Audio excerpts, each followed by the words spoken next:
Welcome to this week's Twitch stream. As usual, I'm late and, fumbling around with technical things. I'm going to say a little hello in the chat room.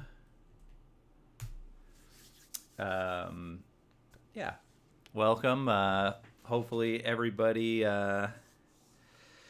has enjoyed the last few weeks. This week maybe is going to be a little bit more on the technical side. I'm not going to get super technical, but it is a little bit more of a technical topic.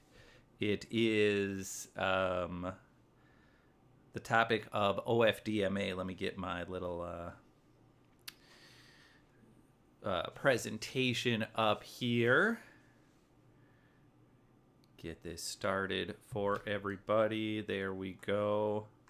Okay. Whoops, that's not the right place in the prezzo. This is... Okay, there we go. All right. Yes, hello once again. Welcome back to... I want to say this is the 5th or maybe the 6th show of Wi-Fi Streamin with yours truly, Ben Miller. Welcome. Many of you may already have watched a Twitch stream of mine. Many of you may be familiar with me from Twitter or my blog or wireless conferences or something like that. Some of you may not be. Welcome. New people. Let me make sure the webcam is tilted in an appropriate way. Hopefully that's good. Yeah, maybe a little bit up. Yeah, so we want to get right into it. Today's topic is OFDMA, signature technology of Wi-Fi 6 of 802.11 AX. And so definitely a good thing to know about. You know, there are some very good, in my opinion, technical resources out there. I'm going to reference those. I decided with this talk here that I'm going to do it in what I would guess I would call sort of a semi-technical way. I'm still going to try to be pretty technical on OFDMA and give you all some good background information. I don't think I'm going to be exploring anything new for those of you that already know OFDMA. I guess the target audience here is for people who want to know OFDMA at a little bit of a higher level, meaning at the level of someone who might work for a vendor, especially if you're in some type of sales or customer success role, or someone who works as an engineer. You know, if you own a Wi-Fi network and you want to understand kind of what OFDMA potentially can do for your environment, that's kind of going to be the target audience here. I want to start with my typical introduction. Those of you that have followed along in the past, you may be familiar with this beautiful default Apple picture from the Keynote application. That is not me or my, I assume that's a son. But yeah, that's that. But what I like is it's such a joyous picture. And in the background, hard to tell precisely. Obviously, there are a lot of big cities that are on the water, but it looks close enough to Southern California. It might be Southern California, and that's where I am. I'm in Los Angeles. That I really like that picture, and so that's been the default picture I use. Someday I may actually change it to a picture of me. I figure you already can see me. If you're watching along, you can look in your lower right-hand corner, and you can see me right there, so I don't think you need another picture of me. So I like to start off with this joyous picture. So quick intro stuff again. Today we're going to be talking about OFDMA. OFDMA is the signature technology of Wi-Fi 6. A few weeks ago, I did a stream on Wi-Fi 6. I'm sure I'll stream more about Wi-Fi 6 a little bit later on. the Wi-Fi 6 stream that I did earlier was in reaction to Google's decision to not include Wi-Fi 6 in their home Wi-Fi access points in their Wi-Fi product that they sell to residential spaces. And I talked about why, at least in my view, I felt that decision kind of made sense, that there isn't a huge need, I would say, for home equipment to be supporting Wi-Fi 6 for SOHO, as they call it, to support Wi-Fi 6. But in the enterprise, there definitely is a lot of potential for OFDMA, and so Wi-Fi 6 is definitely interesting. For those of you that are maybe a little bit old school in the Wi-Fi world, I as mentioned, I've been working in Wi-Fi for a long time. Got started in it in 2003. I'm really dating myself there. If you're wondering about my age, I was a precocious youth. Let's say I was 8 years old in 2003, so I was really ahead of my time. That would make me about 25 right now. Not actually 25 years old, but I was born in 77, so it's easy for me to remember birth dates that are that add up to 14. 7 plus 7 is 14. So my technique used to be 1986. 8 and 6 also add up to 14.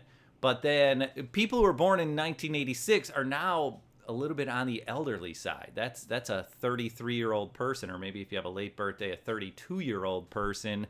In certain, look, I live in LA. It's entertainment industry is prevalent here. And so, 33 is downright ancient in some professions. So had to dial it back again. 9 plus 5 is 14. So that's 1995. So starting in Wi-Fi in 2003 would have made me an 8-year-old, very precocious youth, learned quickly, and been working it ever since.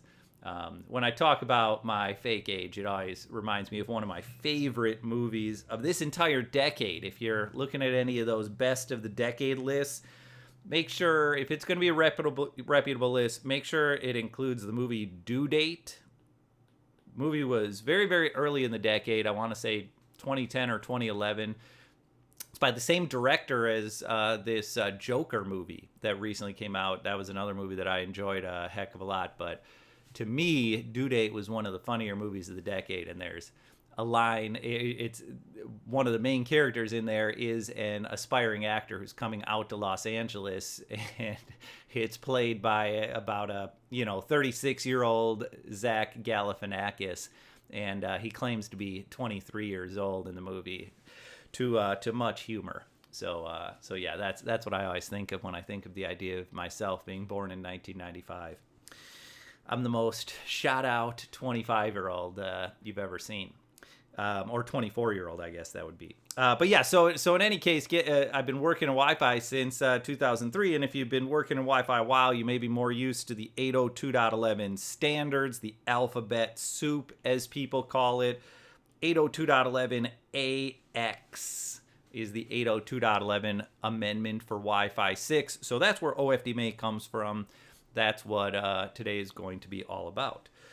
If you want to get in touch with me elsewhere, Ben Miller is the handle on Twitter. You obviously are on my Twitch page, so I guess I do record these and put these on YouTube. So if you're watching this on YouTube, then Ben_Sniff Wi-Fi on Twitch. And I don't know if I fully mentioned this, but I try to keep it consistent. Basically every Wednesday, 10 a.m. Pacific time. That is 8 p.m. Helsinki time, 7 p.m. Helsinki time during certain times of the year when we have daylight savings time, and yeah, that's when you can come along with me. To be honest with you, thus far this stream series has not been terribly interactive, but I'm always open to interactiveness. I'm not the best technical person when it comes to the Twitch application. I'm kind of new to it. I really only started using it because I kind of heard about it and looked into what it is, and I really like the idea of live video. I think it's a little bit nicer than just live audio. And the pre-recorded stuff, I don't know, for whatever reason, for me, I'm the whole podcasting thing and the pre-recorded video thing is not of as much interest to me. And so that's why I decided to go live. And Twitch seems like a pretty good platform, and at least for me, it's been intuitive enough that I can do it. Okay, enough bluster. Let's get into the actual talks. So this is maybe normally something that one might do at the end of a talk about OFDMA, but I want to get to it right at the beginning. There are two very good resources that I recommend if you want to get more technical. Again, the target here is for folks who may be like a network engineer or maybe work for a vendor or work for a reseller and are selling equipment or are supporting network engineers who have Wi-Fi equipment installed. That's the level I'm going to try to explain things at. Keep things a little bit on the general side. I'm not going to dive into specific bits and things of that nature. Not going to do any packet captures today. In the future, I'm sure I will. I got to get a capture rig set up for 802.11ax before I can share packet captures with you all. But if you want to get into more technical detail, there's kind of two levels that I would suggest. There's a free ebook from Extreme Networks. The author of this ebook is someone I've known for quite a long time. So full disclosure, I am kind of promoting an acquaintance's stuff here. David Coleman, the director of marketing or director of product marketing, I think it is, for Extreme Networks. He's the author of that book. I find it's a very good book. I would say what I'm going to talk about today is probably around at the level of that book. Maybe his book has a broader range of technical details about Wi-Fi 6, about 802.11ax. But that's similar to the level of what I'm going to talk about.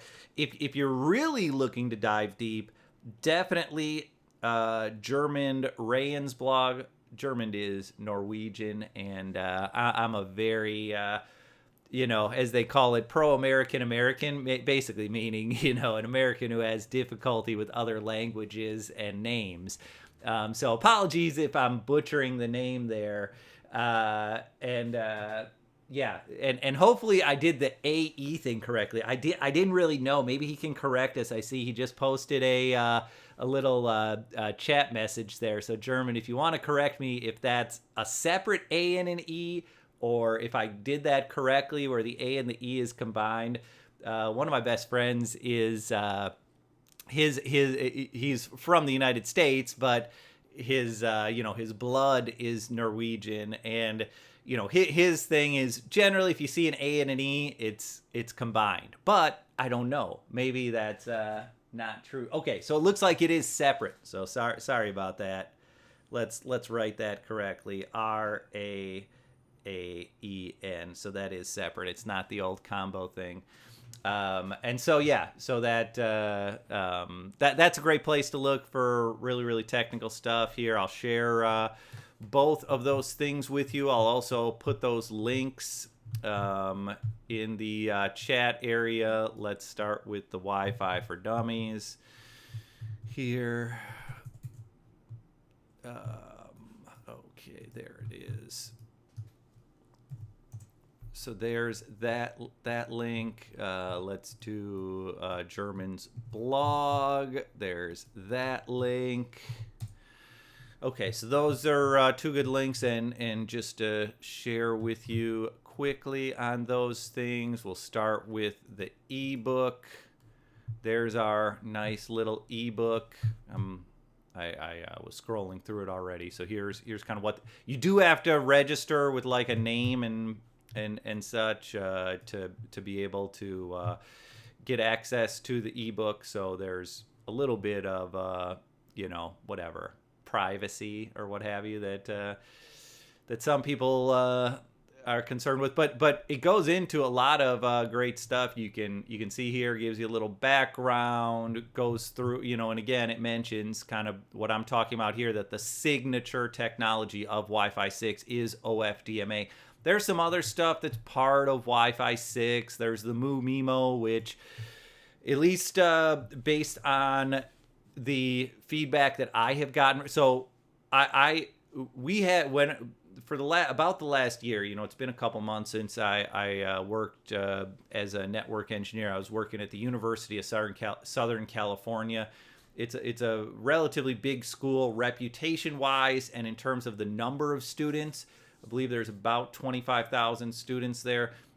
It's not a humongous school in terms of the geography. It's not a big spread out campus. It's just south of downtown LA. It's right in the city of Los Angeles.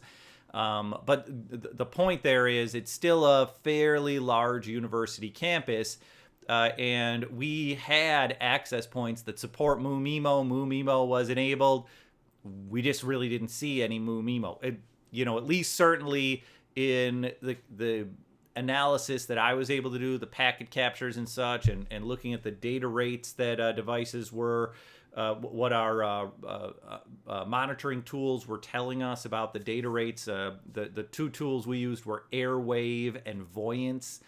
Voyance is from Neonsa. Airwave is from Aruba, and I'll just put those in the chat area since I'm mentioning them. So for Aruba, we were using the Airwave tool.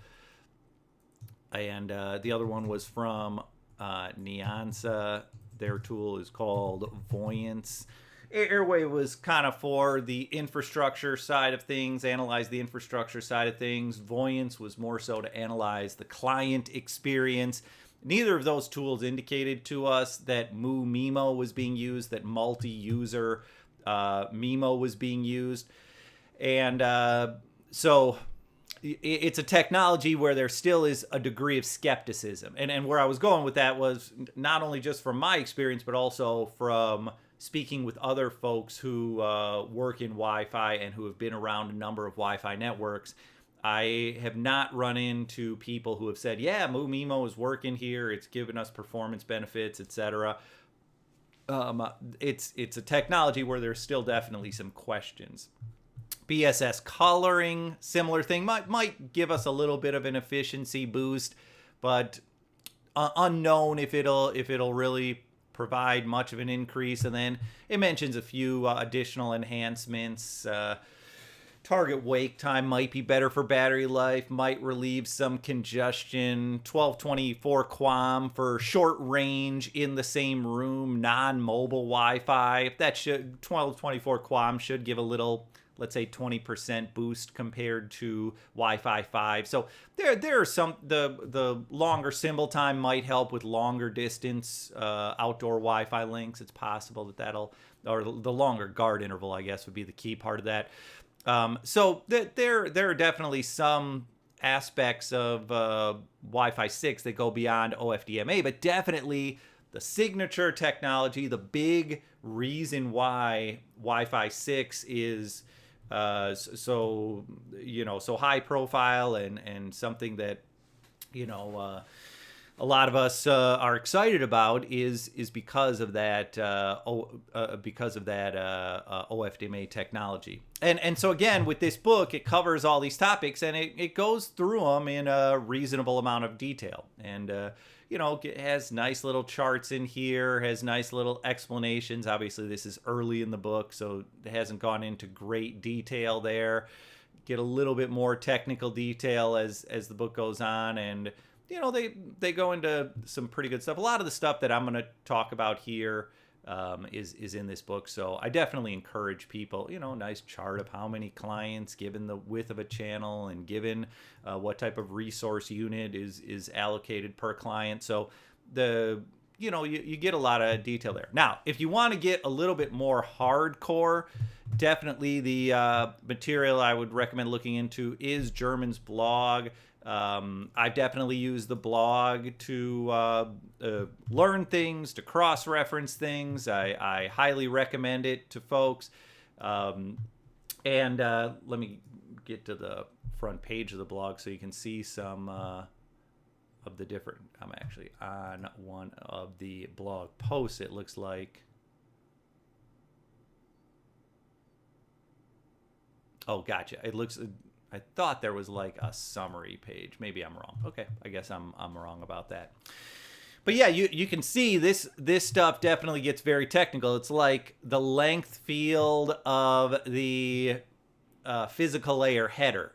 You know, important stuff. I've been blathering on about ghost frames for a couple years now. That's basically what the ghost frame thing is. It's talking about the length field of the physical layer header.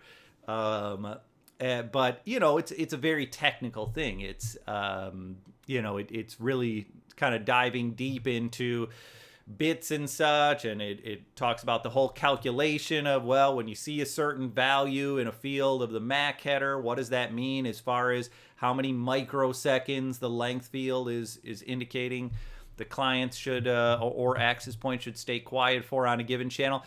It's fascinating stuff. It's great stuff for me personally, and definitely for those of you that are like hardcore into Wi-Fi. If you are less hardcore into Wi-Fi, I would say the German blog is like a great reference. You know, that it may be a little bit harder core. It may go into a little bit more detail than the average network engineer or the average SE or the average VAR employee wants to go. However, if one of these topics comes up, if the topic of uplink or downlink OFDMA come up, you know, I remember that was one of the blog posts. Downlink OFDMA, if that topic comes up, you get some technical detail. You can, you know, if you're in a SE role or a VAR role, you can kind of show your customer. If you're a network engineer, you can do some research on your own for your own network. And it can be very useful. I find German does a great job with it, so strong recommendation for those of you looking for the real kind of hardcore technical stuff. So yeah, so those are two good places to look. But look, you know, you're not here just to get recommendations, are you? You're here to, I would hope, learn about OFDMA and perhaps discuss OFDMA with me. So let's actually do that here. Let's kind of get into the details. So I'm going to start off by talking about kind of the OFDMA technologies and how it differs. And so remember here, to give some context, OFDMA, that is available in Wi-Fi 6, Wi-Fi 2, 3, 4, and 5. They all use a technology called OFDM rather than OFDMA. And if I were to, divide that up even a little bit more, it's Wi-Fi 2, which is 802.11a, and Wi-Fi 3, which is 802.11g. They would use what I would call old OFDM. With old OFDM, it means that there are fewer sub-channels. That's something we're going to get into shortly here. There are fewer sub-channels available for data. With Wi-Fi 4, which is 802.11n, and Wi-Fi 5, which is 802.11a, whoops, that's an AC, they use what I used to call new OFDM, although I guess they're not that new anymore. 802.11n was introduced 10 years ago. And actually, you know, it was 802.11n was approved by the IEEE 802.11, the Institute of Electrical and Electronics Engineers 802.11 working group 10 years ago in 2009. But there were products that were supporting this new OFDM technology going back as far as definitely 2006. There might have even been a couple in 2005. By 2007, virtually every enterprise vendor had some type of new OFDM technology. Wi-Fi 5, 802.11ac, that got approved back in 2013. Those products started showing up, if memory serves, back in 2012. Maybe I'm off on that. Maybe it was even a little bit earlier. Yes, and German also mentions Wi-Fi Awards Rookie of the Year. You know, I've never voted in the Wi-Fi Awards, but the Wi-Fi Awards are a thing. I'm sure if you Google it, maybe German would be nice enough to post a link there for the Wi-Fi Awards voting. And he's up for the Rookie of the Year award. To be honest with you, I don't know who else is up for the award, but I can definitely tell you that his is the blog that I use much more than any other sort of rookie blog or podcast or whatever it is that's out there. There we go, the WiFiAwards.com. Thank you very much. So yeah, good place to get out and vote. Now, getting back to what I was mentioning here, so OFDM was a technology in the older versions of Wi-Fi. OFDMA is the technology that we're getting in Wi-Fi 6. So why is OFDMA so darn important? And the fundamental thing that we're getting from OFDMA is multi-client access simultaneously across a given channel. The way it worked with OFDM, go to a new page here to kind of talk about it, is if I was on a standard channel, let's say I'm using channel number 44, and I'm using a 20 megahertz wide channel. If I'm looking at a timeline going from left to right, and I have my little access point here, and I have my little laptop here, and I have my little smartphone here, an old smartphone with the home button, the way it's supposed to be, then if the access point is transmitting data, the smartphone and the laptop must stay quiet across the channel. And this data can only be transmitted to one of these devices. You know, only, let's say, the laptop can receive this data. This data cannot be transmitted to the smartphone and the laptop simultaneously. Sorry about that.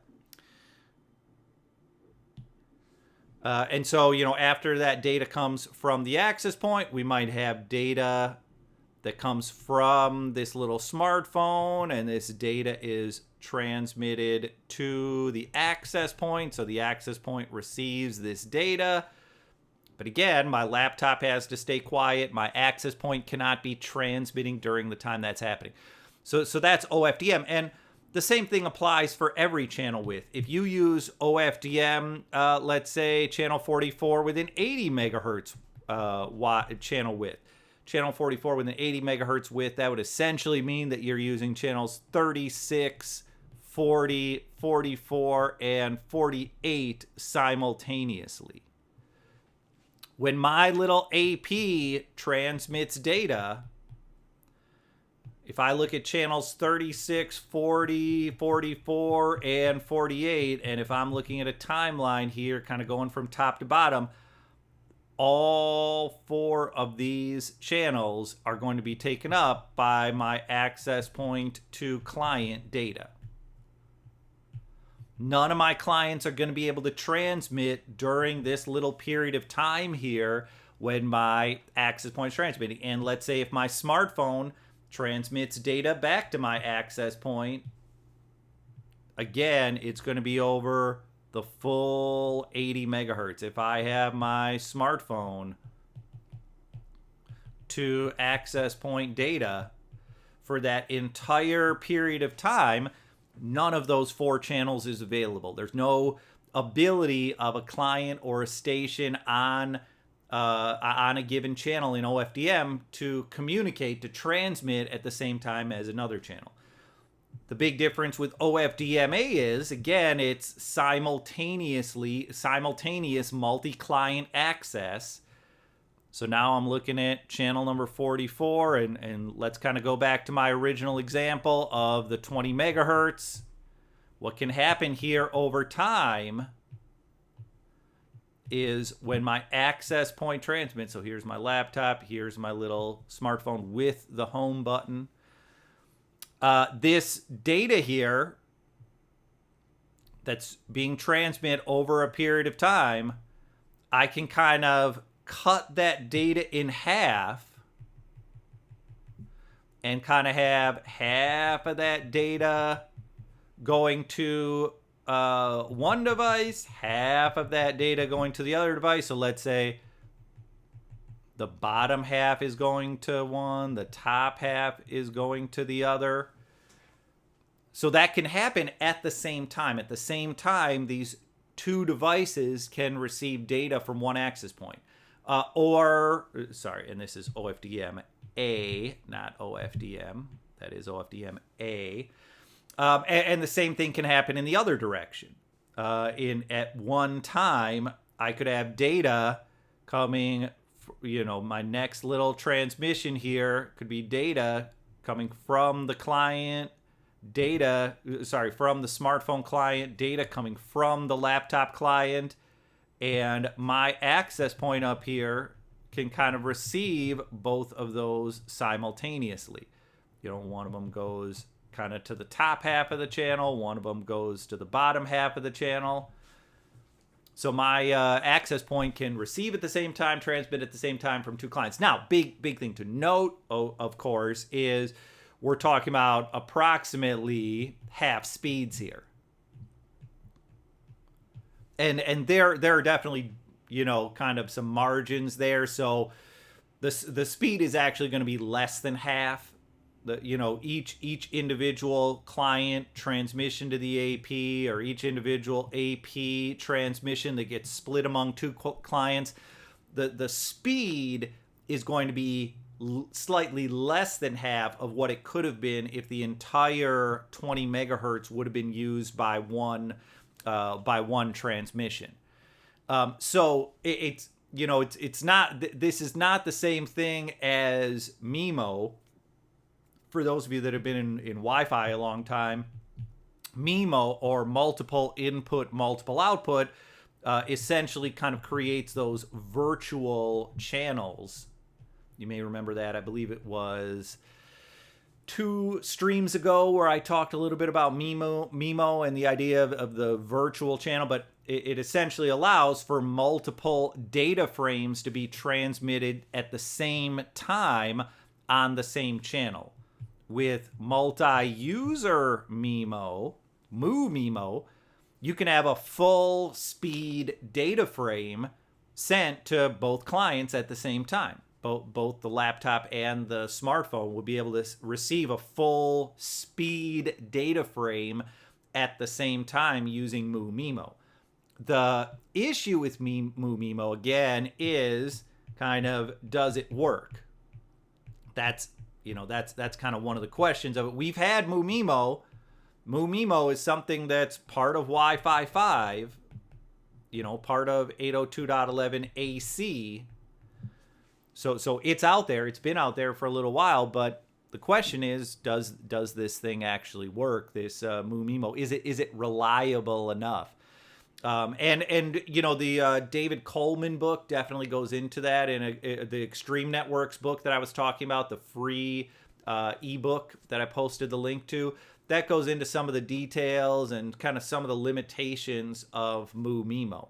So again, OFDMA has one similarity to MU-MIMO in that multiple client devices are receiving from one access point at the same time. With MU-MIMO, it's a full speed data frame. With OFDMA, it's a half speed, or potentially 1/4 speed, or even potentially 1/8 speed frame. The speeds can get, but look, if you do and it's technically not a 1/8 speed frame, it's a 1/9 speed frame. If you do a 1/9 speed frame, then 9 client devices can receive from the access point at the same time, or 9 client devices can transmit to the AP at the same time. And in fact, I have a little chart here. We'll go into this in a little bit more detail later on, but you can kind of see there how many clients per 20 megahertz wide channel you can get, depending on how the channel is split up. Is it split up into 9 pieces or 4 pieces or 2 pieces, or is it just kept whole as a 20 megahertz wide channel? So that's kind of what the big deal is with MoveMemo. Now, so the natural question, at least from my perspective, is, well, so why would I want to split up my channel then? It's like I could just do it. If I look at sort of 2, let me use a different color here to make it a little bit more clear. If I look at 2 time periods, if you want to call them that. So here's my sort of time period number 1, and here's my little time period number 2. And if I look at 2 time periods here, it's still kind of the same amount of data, right? It still is just 2 full speed packets of data going back and forth. It's like in 2 time periods, I could have the access point transmit to both stations, or I could have both stations transmit back to the access point. With OFDMA, I could have both stations sort of sharing the channel, but doing that twice in a row. So essentially, both stations would have 1 full speed frame, the equivalent of 1 full speed frame over those 2 time periods. So, the natural question might be, and obviously I'm setting up a straw man here, but the natural question might be, well, what am I really getting out of it? I'm getting, double the number of stations, but half the speed, or 9 times the number of stations, but 1/9 the speed. So where's the benefit to me? And the idea here is that OFDMA might be able to give you better stability in a highly congested environment. That's the whole kind of bargain that is made with OFDMA. It's not like OFDMA is adding a tremendous amount of additional speed to your network. It's not like it's making it so that if you look at the aggregate throughput over 1 minute, 10 minutes, an hour, that that aggregate throughput jumps dramatically. That's what MIMO is for. MIMO is the technology that's supposed to get you these virtual channels and thus boost your throughput tests over a 1 minute, a 10 minute, a 1 hour period.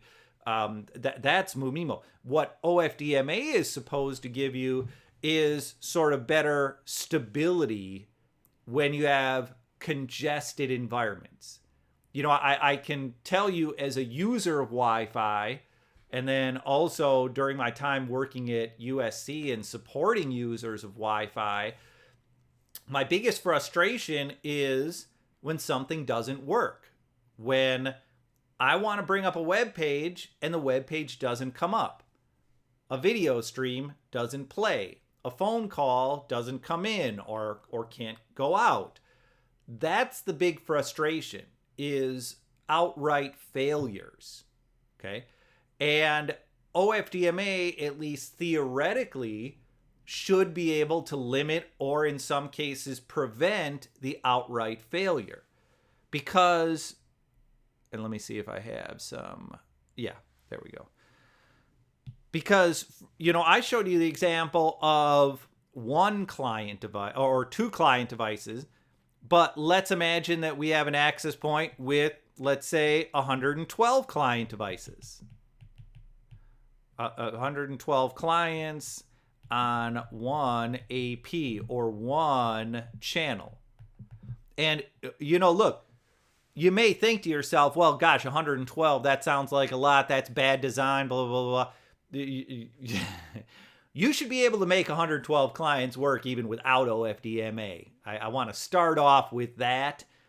I definitely find that there, maybe in a push to sell more access points, maybe in some cases more access points than an organization really needs, people will have these really low limits like, oh, we want to keep it under 40, we want to keep it under 50 client devices per AP or per channel.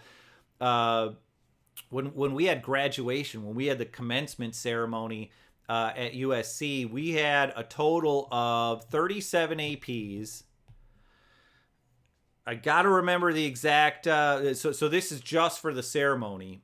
The ceremony has somewhere around 23,000 attendees, and we have 16,000 seats, and the 16,000 seats were kind of the important part. The other approximately 7,000 people who were standing behind the seats, the idea was if you can give Wi-Fi to those folks, that's fine, but don't kill yourself over it. And also they just didn't give us the logistics or the budget to do it either. It was just like, we're not going to run additional cables. We're not going to, put up additional structures for you to support the standing room folks. So primarily it was the 16,000 seats. So we had 37 access points. And if I'm remembering correctly, we went up as high as, I want to say the number was 4,600 concurrent connections. Now, look, obviously, when you have 4,600, and I think it was somewhere in the neighborhood of 6,500 unique devices at one point or another connected. But when you have 4,600 devices, obviously, you're not going to know for sure whether the Wi-Fi was good or not. But we did get 37 gigabytes worth of data, not a humongous amount, but not an insignificant amount of data. So there were definitely people that were using the network. I was in the crowd, and I was able to stream the commencement ceremony via YouTube. So, I'm watching them give the speeches and talk to the graduates, but I was also watching that on YouTube on my phone via the Wi-Fi. I even had my cellular connection disabled just to make sure that I would only be on the Wi-Fi. And the stream stayed up the whole time. I did not have audio on. I forgot to bring headphones. But at least the video portion of the stream definitely stayed up the whole time. So obviously I don't have the ability to talk to 4,600 people, but we didn't get any complaints. Nobody said, these parents or these VIPs or these professors or whatever weren't able to get on the Wi-Fi during the event. So I think it worked out okay. And with the 37 APs, I'm trying to remember the exact number of radios we had on, but it was somewhere in the neighborhood of about 50 radios on. So if you have 50 radios and you go up to 4,600 clients, you can do the math there. There were cases where there were some cases where we went where we went, over 100 clients. I don't know the exact numbers. We got a little warning that came up. I believe it was if we went over 128 clients, and we did get some warnings that access points were up over 128 clients. Getting back to the point of what I'm mentioning, though, if you have, let's say, 112 clients, if you're setting up Wi-Fi for an event like a big commencement at a university, then having having OFDMA may be very, very helpful, because without OFDMA, what you have here is, and this is kind of my little timeline. What you have here is your access point might send a data frame to station number 83.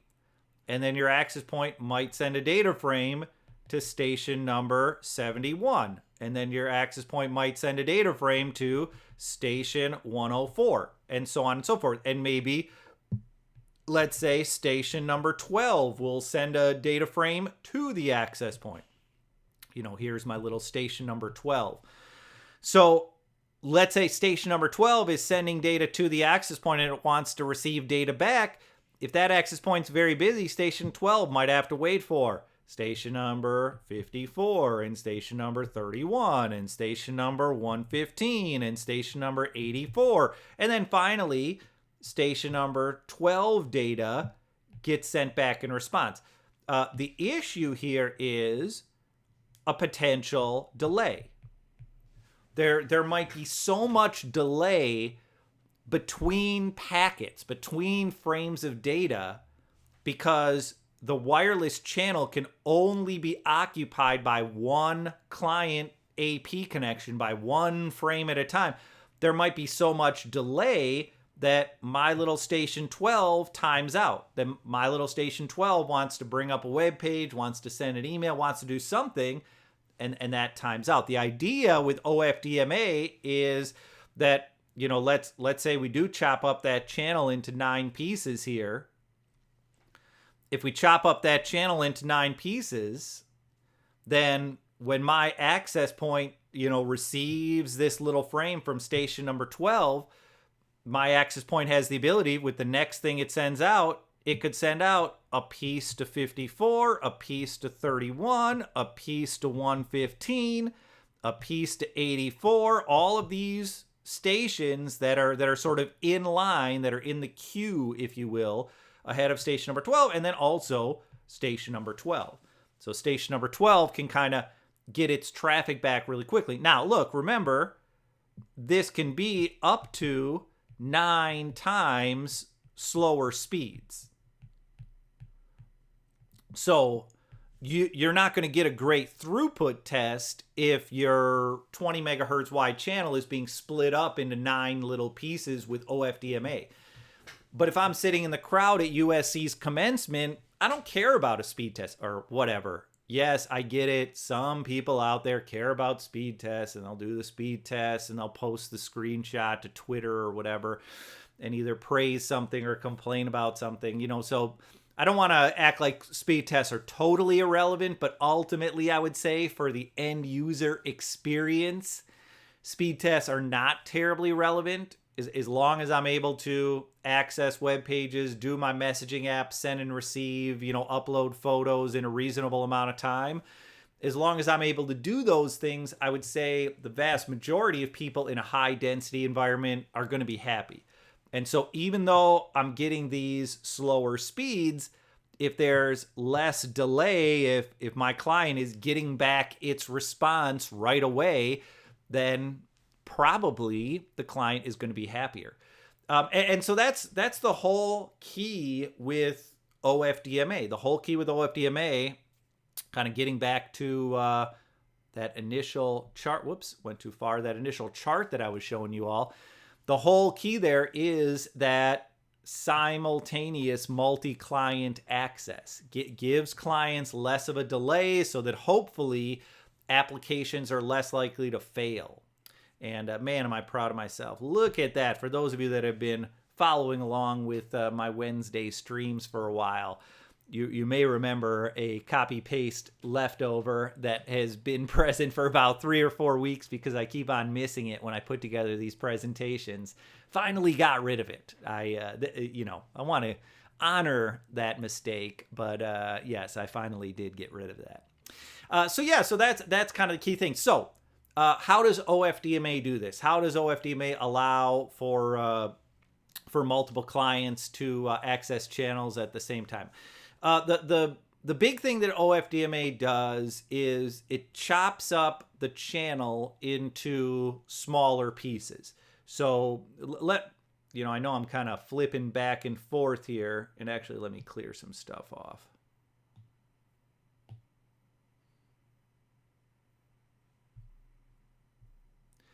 Yeah, so I know I'm kind of flipping back and forth here, but I guess this slide will give a little context to the dividing up of channels. So those of you that have been around Wi-Fi a bit, you're probably familiar with 20 megahertz wide channel, 40 megahertz wide, 80 megahertz wide. You can also get the 80 plus 80, the 160 megahertz wide channel as well. And so the idea is that these channels, these 20, 40, and 80 megahertz channels, can be divided up into smaller little pieces. they can be divided up into 2 megahertz slices or 4 megahertz or 8.3 megahertz slices. And really, of a 20 megahertz channel, 19 megahertz is usable for data. Okay, so it's not like you get the full, that's why it's not like, well, if I have 20 megahertz and I'm using 2 megahertz per slice, I should get 10 slices. It's actually 19 megahertz. And so that's, you know, if you do the math there, 19 divided by 2 equals 9 point something. 19 divided by 4 equals 4 point something. If you do a modulo on that, you just get, you know, 19, or I forget what's I always forget what the modulo is. Is the modulo where you take the remainder, or is it where you exclude the remainder? Whichever one where you exclude the remainder, where you just take the integer, just take the whole number, that's what I'm doing here. And again, you know, if you do 19 divided by 8.3, again, that's going to equal 2 and something left over. So that's where those number of clients per 20 megahertz come in.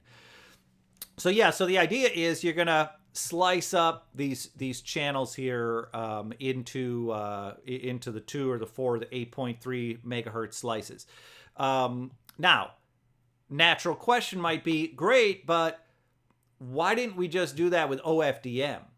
You know, again, Wi-Fi 4 and Wi-Fi 5, meaning 802.11n and 802.11ac, they supported what I call new OFDM.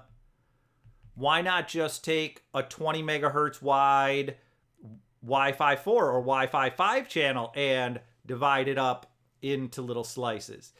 And the reason for that, the reason why we don't divide up OFDM is because each sub-channel is too wide. We don't have the ability to do as granular of a dividing up. With OFDM, the way it works is this 20 megahertz wide space is divided up into 312.5 kilohertz wide subchannels. So this 20 megahertz is divided up into 312.5 kilohertz wide channels. 20 megahertz is equal to 20,000 kilohertz. So the issue there is that there's just not enough granularity there. That the 312.5 kilohertz is too big of a piece of the 20,000 kilohertz to give us the granularity we want to divide things up. And so what happens with the Wi-Fi version of OFDMA, and I believe this is more or less the same thing for the cellular version of OFDMA as well, although admittedly I'm not an expert on cellular OFDMA, so I may be incorrect there. But essentially what happens is we get sub-channels that are 1/4 as wide. So we can have 4 little sub-channels we can have 4 sub-channels within the space where we used to only have 1 sub-channel. And so that's kind of, a big thing that helps us get this simultaneous multi-client access is having these narrower little sub-channels. So now we don't have to, choose between, well, we can do 312.5, or let's say we could do, 8 of those. 8 of those would be, 2.6 or whatever those. Well, maybe 2.6 is a little bit too wide, so let's try 7 of those. Well, if we do 7, we're all the way down at, 2.17 or whatever that would be. It's just, we have relatively large gaps if we keep these wider subchannels. By having the narrower subchannels, it allows for more granularity. We don't want 2.6, we can go down to 2.52. We don't want 2.52, we can go down to 2.44. We have this granularity. We're not making these big jumps. So that's kind of the idea there. Now, to be able to do a narrower subchannel, we have to have a longer symbol.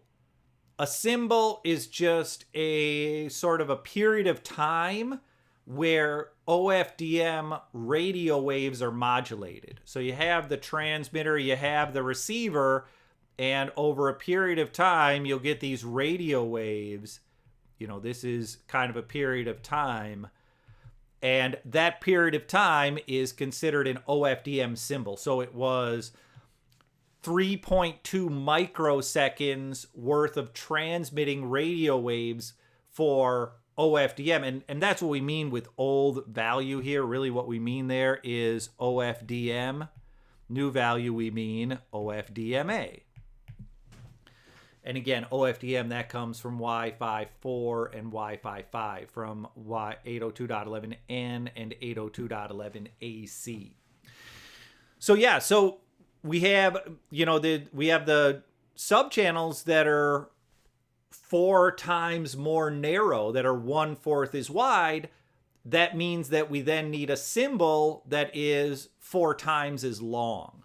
So to be able to get narrower subchannels, we need a symbol that's 4 times as long. Then to be able to support a symbol that's 4 times as long, we need a guard interval that's also 4 times as long. The guard interval is a little quiet period preceding the symbol. So before these radio waves, there's this little kind of quiet time. There's a little quiet time there. Then we get some radio waves. Then we get another quiet time. Then we get some more radio waves. That's kind of the idea there. And again, if you're going to have a symbol that's 4 times as long, you need a guard interval that's 4 times as long. So, you know, that's kind of like CWNA stuff. You know, if you're ever planning to take a certification exam or something like that, this trivia can be useful. But, you know, I just wanted to give you all the background on it so you kind of understand what the impact is here. The ultimate impact is we're dividing up our 20 megahertz wide channel into smaller little slices that are slices that are 4 times as narrow, and we're, you know, it's giving us more granularity then. And then the last little term that I have here is the resource unit, or RU. That just means one little subchannel. So when you see 26 RUs, that just means a frequency space that is 26 times 78.125 kilohertz wide.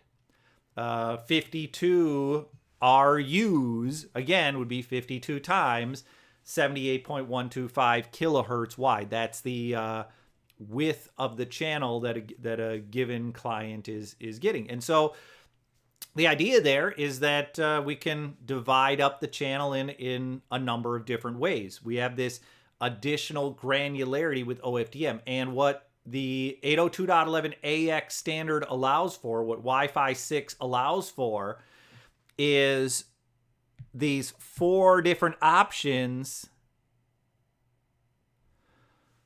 for dividing up a 20 megahertz wide channel.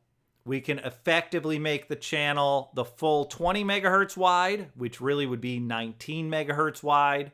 And I'm rounding to the point where I only have 2 digits. That's kind of where this is coming from. So that would be 19 megahertz wide, or if I want to more or less cut that in half, I can get 8.3 megahertz wide channel width. If I want to cut that in half, I get to 4 megahertz. If I want to cut that in half, I can get to 2 megahertz as my effective channel width. And it tells us how many resource units are required for each of these.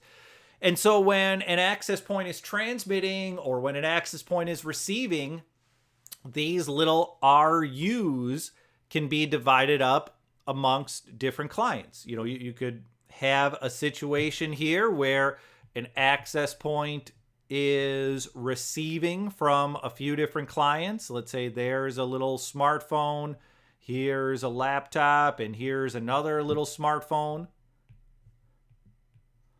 And if we had a 20 megahertz wide channel, potentially what could be happening is maybe 106 resource units are coming from are allocated to the laptop. And so the laptop is able to use, about half of the normal speed of a Wi-Fi frame. 106. It's a little bit less than half of the 242, but it's going to be around half the amount of speed of a normal Wi-Fi frame. And then each of my other little clients, maybe they'll use 52 resource units. So they'll use about a quarter of the traditional Wi-Fi speed. Let's say if these are all 2-stream MIMO devices,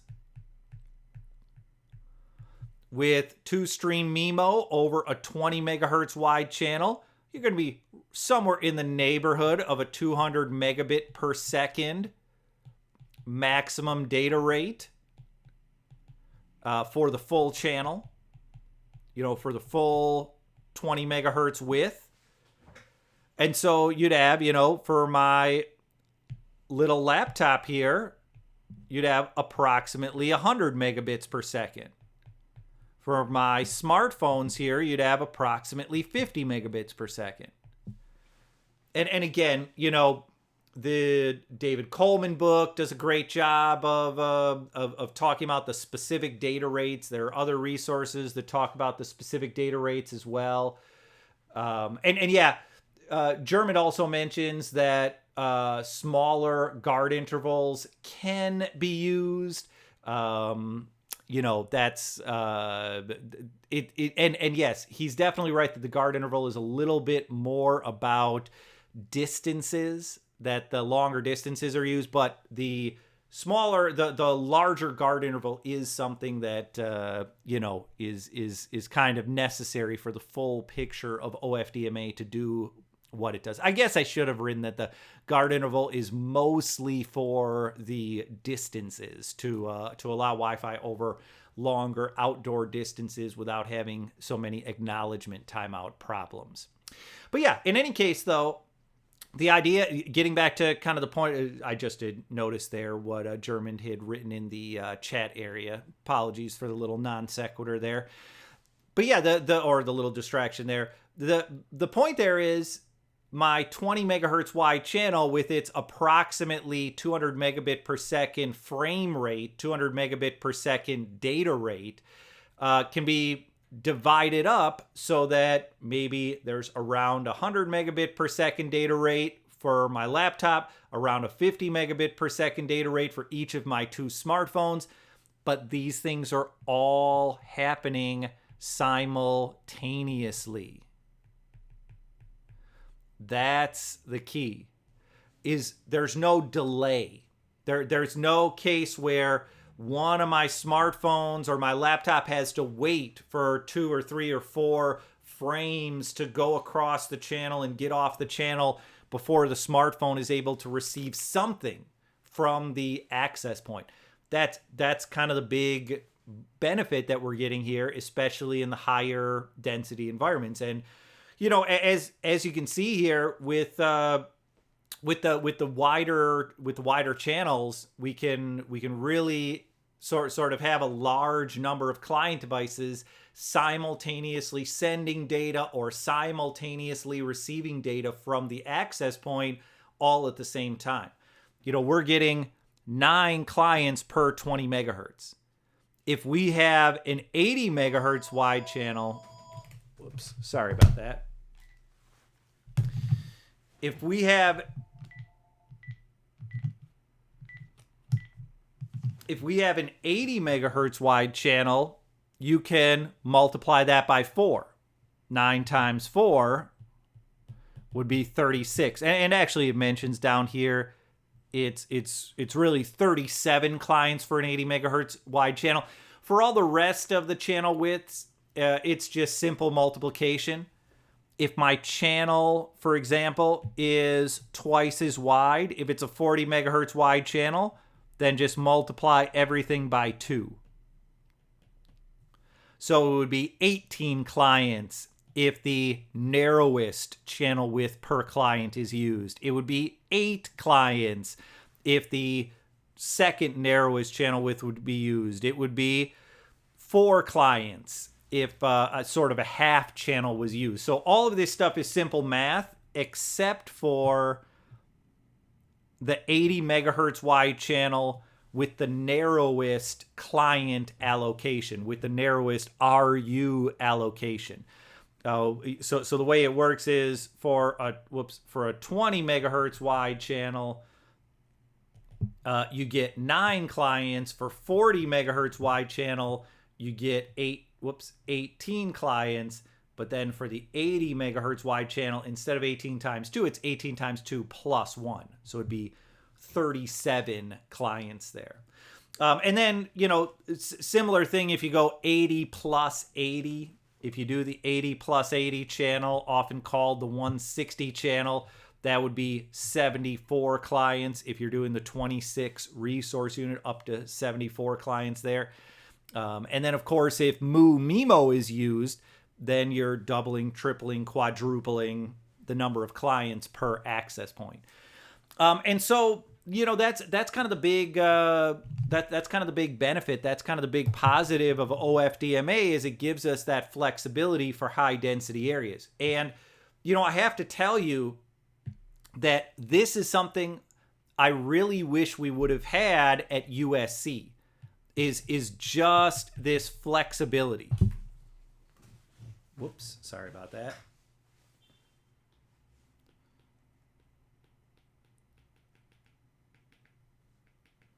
That's the big thing that I would have wanted. So, and the what I mean by flexibility is I want to be able to get very, very high per client speed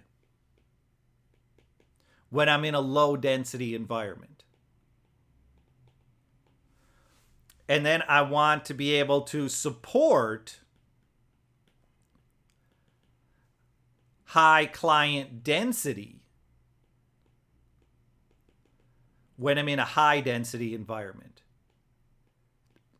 So this is something that we always struggled with at USC, because we had these large lecture halls that might have, up to 230 seats. We have a basketball, and I don't work at USC anymore, but I am an alumni. That's why I still say we.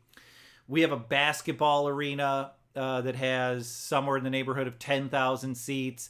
We have outdoor spaces where people congregate. We have a big park where, I shouldn't say a big park, but it's a big sort of quad where commencement is held, where they jam in 16,000 seats to this outdoor park, this outdoor quad area. We have cafeterias. We have a football stadium, although the football stadium's a little bit separate from the university. It's just a separate entity that manages the tech for the football stadium.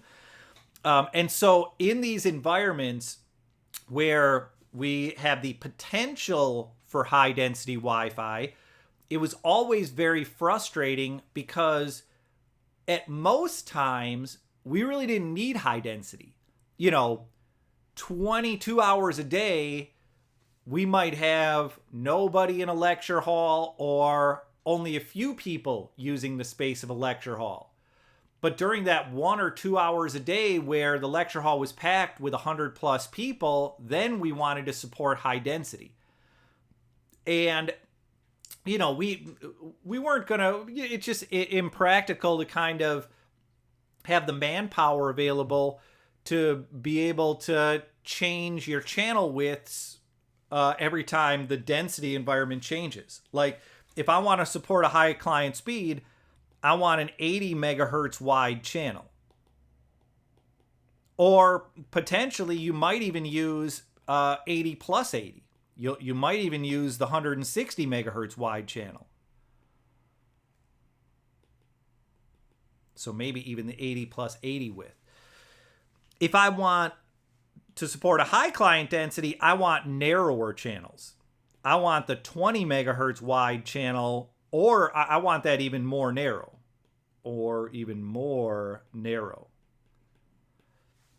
And so it just was impractical to be able to say, okay, well, in this lecture hall, we're going to keep it configured for the 80 megahertz channel most of the day, or maybe, at some point we even would have done 80 plus 80. We'll keep it 80 megahertz most of the day, but then I'm going to set a little alarm on my desk because I know on Tuesdays at 9:30 p.m. there's a lecture that, there's a class like Chemistry 101, a freshman level class that is going to have 175 people in it minimum.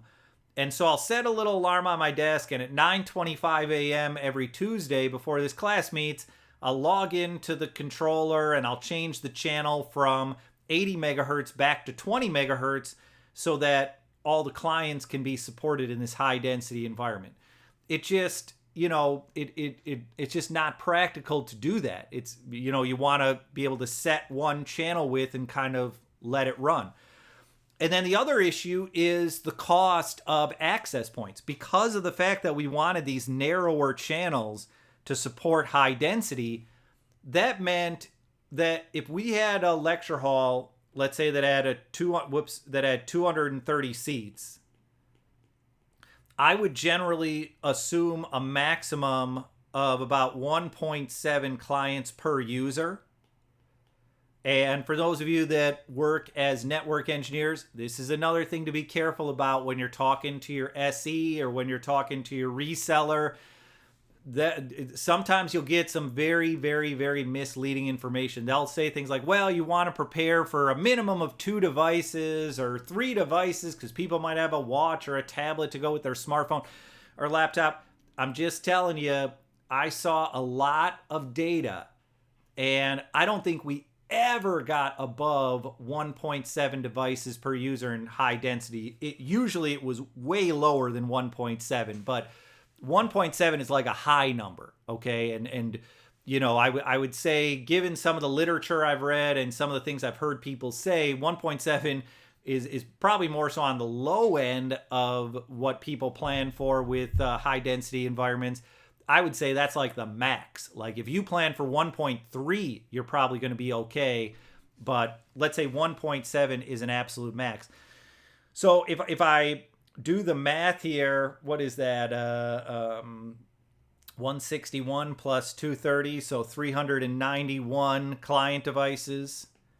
Kids, it pays to have grown up in the... Now, look, obviously, I was born in 1995, so actually I didn't grow up in the era where people weren't able to use calculators all the time. But theoretically, if I would have been born in 1977, it would have been useful to grow up in the era when calculators weren't everywhere, and you had to be able to do, long division and multiplication kind of on your own. So 391 clients, let's just make it a rough estimate and say 400 clients. If I want 400 clients and I want to keep it to that, one or, about 100, or maybe let's even say we'll go a little bit. Let's say we want to keep it to 100. That would mean I would want to have 4 access points at that 20 megahertz bandwidth. So now I got to make sure that in my lecture hall, I have 4 access points, and that's 4 cable runs, and that's paying contractors 4 times the amount of money in some cases.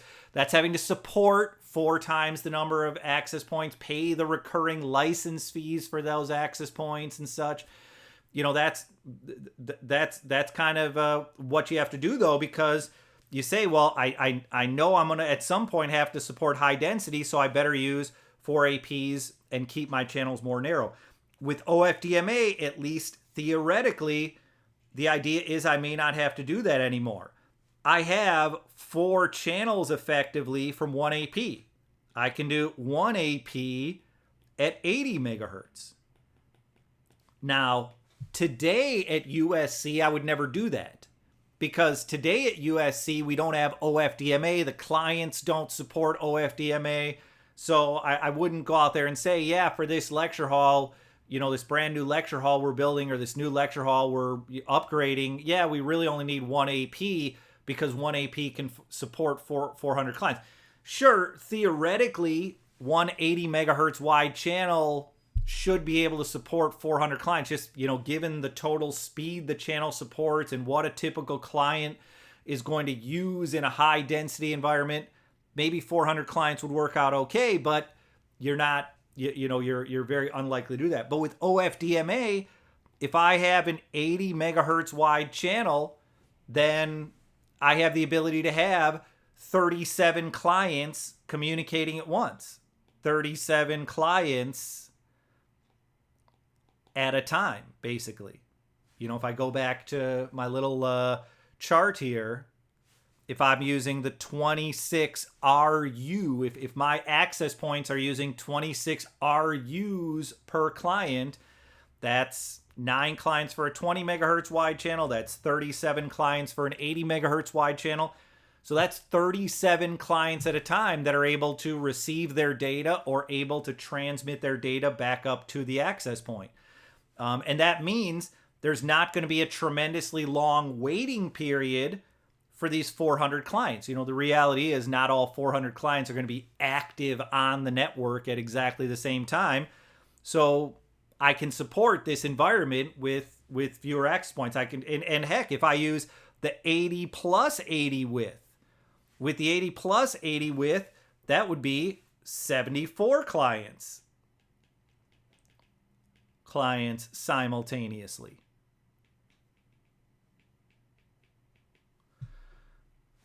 So, again, you kind of do the math there. If 74 clients can transmit or receive at the same time, and I'm only expecting a maximum of 400 clients in my lecture hall at a given time, one access point might do the job for me. Maybe if I say, well, I want to have redundancy, I want to boost the performance a little bit, maybe I'd go 2 access points. But if I did 2 access points, and if I'm able to keep those access points at the 80 megahertz channel or even at the 80 plus 80 megahertz channel, and if I compare that to what I might have to set up today, which is 4 access points, and having to keep those access points at 20 megahertz to be able to support the high client density, wanting the narrower channels to support the high client density, what I'm getting here is either 2 times or 4 times the total Wi-Fi bandwidth. So I'm getting fewer access points. I'm only having to install 2 access points in my lecture hall rather than 4. And I'm getting either double or quadruple the total overall sort of bandwidth. I'm able to support high density, probably even better than I used to be able to support it with 4 access points. I'm able to support higher client speeds because when the lecture hall is in a low density situation, then 996 resource units could all be allocated for one client device. Or if it's the 80 plus 80 megahertz channel, I could have double that, whatever that would be, 1,992 resource units allocated to one client device. And so I could have these much, much higher speeds for low density. I could have greater stability for high density. That's kind of the idea of OFDMA. And that's why OFDMA, I would say, is kind of the signature technology of Wi-Fi 6. It's like, for all the other Wi-Fi 6 technologies, we talked about them a little bit. I showed them a little bit in showing that Extreme Networks book. The stuff like the MU-MIMO, the uplink MU-MIMO, the target wake time, the BSS coloring, the 1024 QAM, 1024 QAM, that stuff may help you on the margins. That may mean, okay, I get this little boost here. Maybe I can support a few more wireless devices. Maybe I get a little bit higher bandwidth when I'm in a low density situation. But definitely the signature technology is OFDMA. Assuming OFDMA is working correctly, it can mean fewer access points deployed in high density areas. It can mean support for more users and higher speeds. You don't have to configure your APs to use only a 20 megahertz wide bandwidth because you're concerned that there's going to be a high density situation. You can let your AP use that 80 or that 80 plus 80 megahertz wide bandwidth and really kind of pump up the throughput, really pump up the higher speeds while still supporting high density, while still supporting the narrower channels when a high density situation occurs. So that's the big thing with OFDMA. Now, here's kind of the potential issue, and we mentioned some other OFDMA terms that I'll get to in just a little bit.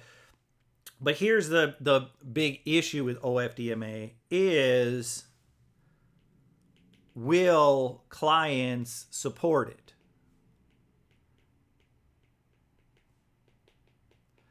And there's kind of two levels for that. In terms of datasheet support, the answer is a resounding yes. Okay.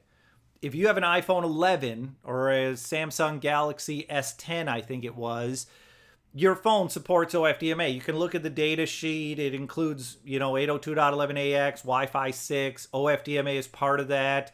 For Apple devices, don't certify themselves with the Wi-Fi Alliance, but for non-Apple devices, you can check out y-fi.org,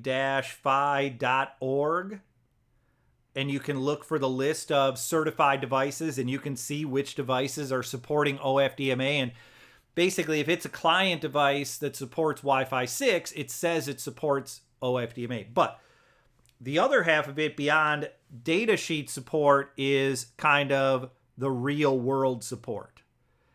And that's where we have some more questions.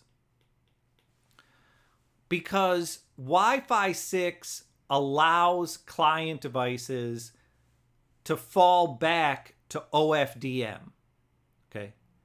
And when Wi-Fi client devices fall back to OFDM, it gives those clients access to the full channel all by themselves. So, if I were to draw another timeline here, here's my timeline. Here's my access point, and my access point has 112 clients. Here's, let's say, client number 29. My access point at some point is going to win arbitration. I kind of talked about this back a few streams ago. Maybe I'll do another stream on arbitration and CSMA CA and how channel sharing works. What I said there was CSMA CA. That stands for Carrier Sense Multiple Access with Collision Avoidance. That's the protocol that allows Wi-Fi devices to share a channel. When my access point wins arbitration, then my access point gains the ability to transmit data. And let's say I'm using an 80 megahertz wide channel. So my access point has the ability to transmit data to up to 37 client devices. So of my 112 clients, 37 of those clients might be receiving data during this little period of time. Okay, right after my AP wins arbitration. But now, once the whole transmission process finishes, and look, for those of you that are more hardcore into Wi-Fi, the transmission process is going to include data. It's going to include an acknowledgement. It's going to include a lot of stuff. There's going to be some interframe spaces, some little quiet times. But let's have that purple box just represent the full data communication process. All the data, all the acknowledgments, all the MPDUs and such, AMPDUs. So now there's going to be another arbitration sequence. Okay? When this arbitration sequence happens, the 802.11ax standard gives my little client device the right to use legacy OFDM. My client device, if my client device wins arbitration, now my client device, when it transmits data, it is going to the access point, and we have 111 clients that are just quiet doing nothing. Clients that are quiet, that are basically just waiting their turn. And so now we're kind of back to the same predicament we were in before. Now I'm back into the same predicament where if I have that 230 person lecture hall and I did an 80 megahertz wide channel and I only have 1 or 2 access points, figuring, okay, I got OFDMA, it can support the higher density environment, I'm going to deploy that in my lecture hall. Now, if I did the 80 megahertz wide channel and my client decided I'm going to use legacy OFDM to communicate, whatever the reason, you know, it's up to the maker of the device, how the device wants to use Wi-Fi 6, how the device wants to use 802.11ax. Maybe some device makers are going to say, well, sure, I'll kind of be a good boy. I'll be an OFDM boy, OFDM a device some of the time, but if there's a really important application or if I'm in the middle of uploading or downloading something that I want to be really fast, I'm going to go back to legacy OFDM. You know, I'm going to go back to Wi-Fi 4 or Wi-Fi 5. If devices start doing that, then you're going to have client devices hogging the channel, keeping too many other devices quiet, and ultimately you'll get the same failures that we have today. This is why I was definitely someone during my time at USC that was kind of pushing back against upgrading to Wi-Fi 6, because the cost of the Wi-Fi 6 access points was significantly higher than the cost of the Wi-Fi 5 access points. We didn't even have any Wi-Fi 6 clients at the time. Okay, USC is mostly an Apple campus. The vast majority of students use iPhones and use Mac laptops. A small percentage of the campus is Windows or Android devices. And at the time, Apple had no Wi-Fi 6 devices. Apple still only has one Wi-Fi 6 device, and that's the iPhone 11. You know, the iPhone, all the iPhone 10 models, the 10s, the 10R, all of those are non-Wi-Fi 6. All of the Apple laptops are non-Wi-Fi 6. All of the tablets are non-Wi-Fi 6. And so, you know, the idea was for these new buildings or for these upgraded buildings that, or upgraded outdoor areas that USC is planning for, do we want to spend, you know, 50% more per access point? It was a huge amount of money extra. Do we want to spend 50% more per access point where we might not really get the benefit we're looking for? We might not be able to deploy, you know, it's just too much of a risk. We can't say, okay, this building is going to have a big space for music production. This is a real scenario. This building's going to have a big open space for music production. There might be little performances where we might have over 100 people there. You know, how many APs do we want to put in this? You know, we can cover the whole area with one AP, but to support the density of people that might be in this big open area, we want more than one AP. I wouldn't have felt comfortable just saying, well, you know what? We'll do Wi-Fi 6. Wi-Fi 6 supports OFDMA, even though we normally might have had 3 or 4 access points with Wi-Fi 4, with Wi-Fi 5.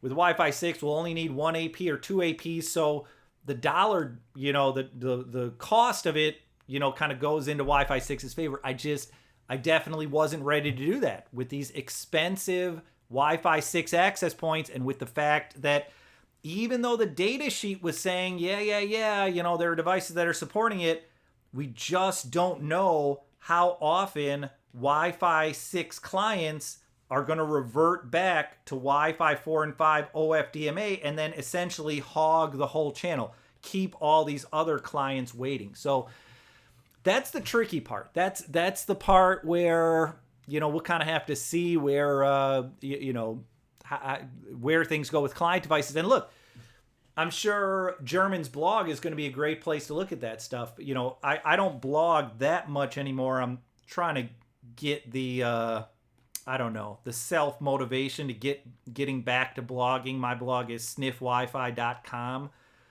haven't posted a blog there in several months, but I have one that's in the old drafts folder that I got to reread and get posted up there soon.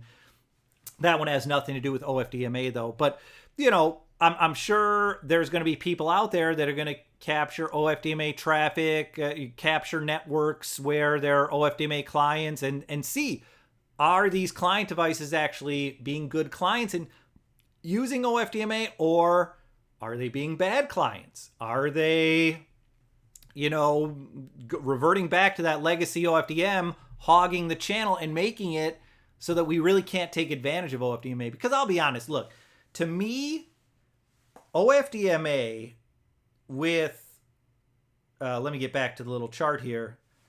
To me, OFDMA with a 20 megahertz width is like, who cares? Honestly, it's like, great. Okay, I can get 9 clients at a time rather than only 1 client at a time. But, when I have 1 client at a time, my data rate is, about 9 times faster. And so the data can get on and off the channel quickly enough where I don't think I'm going to get big improvements in the density of clients I can support just by doing 20 megahertz with OFDMA. Like, to me, if I'm planning to use a 20 megahertz configuration, if I'm planning to configure a 20 megahertz channel, stick with Wi-Fi 5. You don't really need Wi-Fi 6. It's just not a big enough difference. Where Wi-Fi 6 really, sort of tends to become like a no-brainer yes is once you get up to the 80 megahertz channels. Once you're ready to say, okay, with my environment, with whatever the design of my environment, the number of access points, whatever it is, now I can use 80 megahertz channels. I can have 37 clients at a time, or I can have clients at a little bit faster speed, maybe with 16 clients. This would be 16 clients with kind of a little bit higher speed. This would be 8 clients at a pretty darn fast speed. This would be 4 clients at kind of a normal 20 megahertz speed.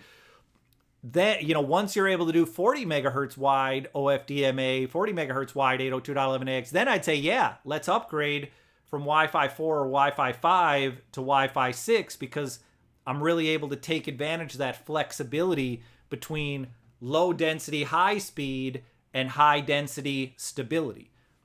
But I'm just not ready to do that right now because I don't know enough about client behavior.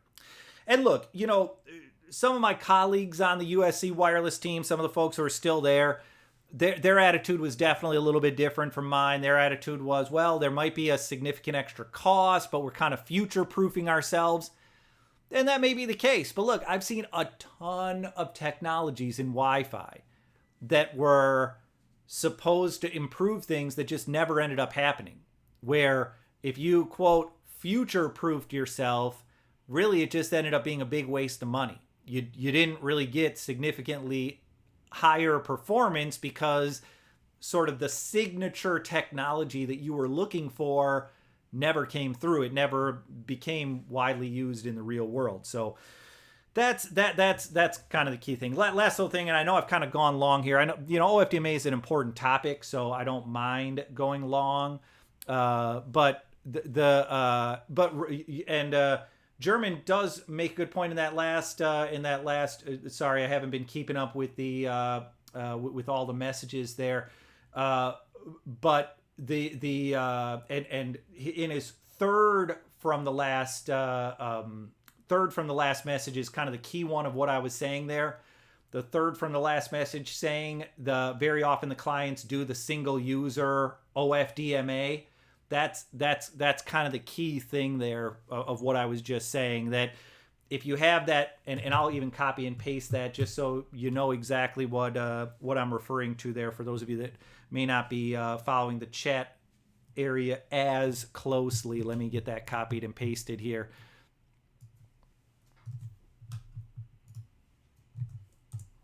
But yeah, that's kind of the key thing there is, that at least right now, the client a lot of times does single user OFDM, and that's the one where you're not going to see a tremendous difference either in terms of performance or in terms of flexibility of design compared to what we had with Wi-Fi 5. So that's the one that concerns me. And again, I'm hopeful for this. If I were talking to you a year from now, my hope is that I'll be saying, yeah, the Wi-Fi, 6 clients, the iPhones, the Samsung phones, the Huawei phones, man, there was some dude on, I don't even want to get into it, but people will just believe anything sometimes without really looking into it. There was this person I was talking to who was just insistent that Huawei, the Chinese company, Huawei, for those of you that may not be familiar, Huawei, that Huawei was like funneling data to the Chinese government or something like that. Like if a cellular provider uses Huawei equipment for because Huawei, I hate to have to say this because I'm a very pro-American, but Huawei, for the price, no question, has the best 5G cellular equipment when it comes to the radio part, the RAN part of the towers, when it comes to kind of the more back end and the routers and such, the software components that are such a big part of 5G. Huawei's fantastic. And man, this person who I was talking to was just insistent. No, and it's like, there's no evidence of this. There's it's basically, I don't want to put this on people, but like, prejudice against Chinese people essentially is the way I view it, is like, just assuming that because something was sold by China that they're automatic. I mean, I get it that if, again, Los Angeles is a big part of the film industry, and there are many, many film and television companies that have learned the lesson the hard way that it's like virtually impossible to get money out of China, that if you try to, produce a movie that's targeting a Chinese audience, that you're not going to get a big piece of that Chinese box office. Chinese companies and the Chinese government is going to find a way to keep you from getting that money out. But in terms of technology that's in another country, that's, a cell tower that's installed in the US or in Germany or in the UK or something like that, and the idea that they're just funneling all their data back. I mean, you can look at the IP addresses on this stuff. You can tap into the port on a Huawei router and see for yourself. Look at the IP addresses, see where those IP addresses, I mean, it's not like it's that hard. Sorry to go off on the non sequitur on the, I really like a lot of Huawei's products, and it just bugs me that I can't get them here in the US through typical channels. And I just think it's a big trade war, which is fine. I understand trade wars sometimes have to happen, but this idea, like taking it further than the trade war and saying there's some like nefarious thing going on, whatever. But the point is, if a year from now, hopefully, if someone has a Huawei phone, if that's where I got off on this tangent, was talking about smartphones and, Huawei phones. If someone has an iPhone, someone has a Huawei phone, someone has a Samsung phone, someone has a Mac laptop, a Dell laptop, whatever. Hopefully a year from now, I would be sitting here telling you all, they all use OFDMA. As long as the network's functioning fine and you don't see much interference or whatever the case may be, yeah, they stay in their RUs, they stay in OFDMA, they don't grab the channels for themselves, they don't go back to legacy OFDM, you don't have to worry about things breaking down in high That's what I'm hoping I'll be able to say. Am I confident? Let's put it at 30% confidence, 30% likelihood that in 1 year I'll be able to say that. I'm not near... if you put it out to 5 years, let's say 60% confidence, I'm more confident than not confident that within 5 years we'll get real OFDMA in the real world. But, you just don't know with some of this stuff. Other last little thing before, I want to wrap up this, and then I want to go back through those chat messages, make sure I didn't miss anything before I wrap things up. A couple little terms to note. You might hear these terms when OFDMA is discussed, and I'll have to do another stream and go into a little bit more detail. But a new type of frame with Wi-Fi 6 is the trigger frame. The trigger frame is essentially a frame that's used by clients and access points to kind of indicate when clients can send data. So, to kind of tell clients if it's uplink OFDMA, okay, it's your turn, you can send data. As far as the client learning its RU info, that happens with the HE-SIG-B field in the physical layer header for high efficiency. And by the way, I use the term Wi-Fi 6. Wi-Fi 6 also means 802.11ax, and that also means high efficiency Wi-Fi, or HE. It always makes me think of washing machines. That's where I'm used to seeing HE is in washing machines. But yes, in the Wi-Fi world, HE also means Wi-Fi 6. So in this HE-SIG-B field, that's where clients learn about their resource units. And as part of the whole trigger frame thing, there's also a component of RSSI, so that the access point can kind of figure out, well, really, how fast can this client send or receive? Send or receive. That's kind of the idea there, is with the whole RSSI thing. If a client device has a higher is receiving access point communication at a higher signal strength, that's what RSSI is RSSI is received signal strength indicator. It's the signal strength that a client or an access point is hearing from its counterpart. If there's a high RSSI, then there's a high likelihood that the client device can send or receive at a very high speed. High speed means less time. So by taking up less time, the client may be able to do what it needs to do over a different sized RU. The client, if it's low bandwidth traffic, may only need 26 RU, may only need that little 2 megahertz wide channel. If it's, higher speed traffic that's necessary and the RSSI is a little bit lower, the client may need more RU. Might you need 106 RU, might need, that, what is that, 8 megahertz or 8.3 megahertz wide channel to be able to do what it needs to do. So that's another term you might hear. MU-MIMO, we talked about a little bit. This is a totally separate from OFDMA. That's the key thing I want to say here. Both MU-MIMO and OFDMA do multi-client access on a given channel simultaneously, but they are very different methods. Bottom line is, OFDMA is the one that works.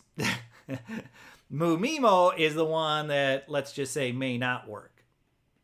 I do think eventually MU-MIMO is going to work, but at the moment, I would not say that there is compelling evidence that MU-MIMO is currently working. And then the BSR, or buffer status report, if you hear about that or see that term, that's a way of clients letting the AP know, hey, I have data ready to send. There's data in the buffer ready to send.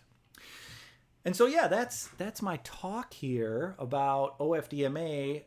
Let me go to the old blank page, and I'm going to go through some of these messages, and I'll copy and paste any message that I might be responding to. So this is good info that I kind of made a little misstep on, that the shorter guard interval can be used. And then I talked about the whole idea of the guard interval being something about distance. Let's see here. Difficult to trigger. We already talked about the difficulty to trigger. Yeah, and, German makes a good point. I don't know if I was explicit enough about this, but yeah, the HE-SIG-B, I said tells client, but I don't know if I was sort of specific enough. When I say tells client, that does mean that it's coming from an AP only. So that's kind of the key there is the HE Sig B is coming from an AP only. Yes. And there we go. So I think that covers all the stuff in the messages. That was a long stream. I'd say OFDMA is a worthy topic, but definitely a stream a little bit on the longer side. So I always ask people, I always encourage people to get in contact with me if there's topics that they want to go through. So Twitter is a great way to get in touch with me. Obviously, you can put notes in this Twitch stream. If you want to use email, I've actually switched up my email address recently.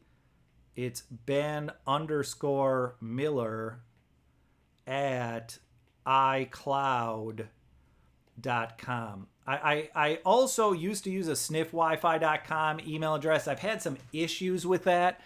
And so my Apple email is a little bit more reliable. And so that's what I encourage people to use. Thank you, German. Much appreciated there.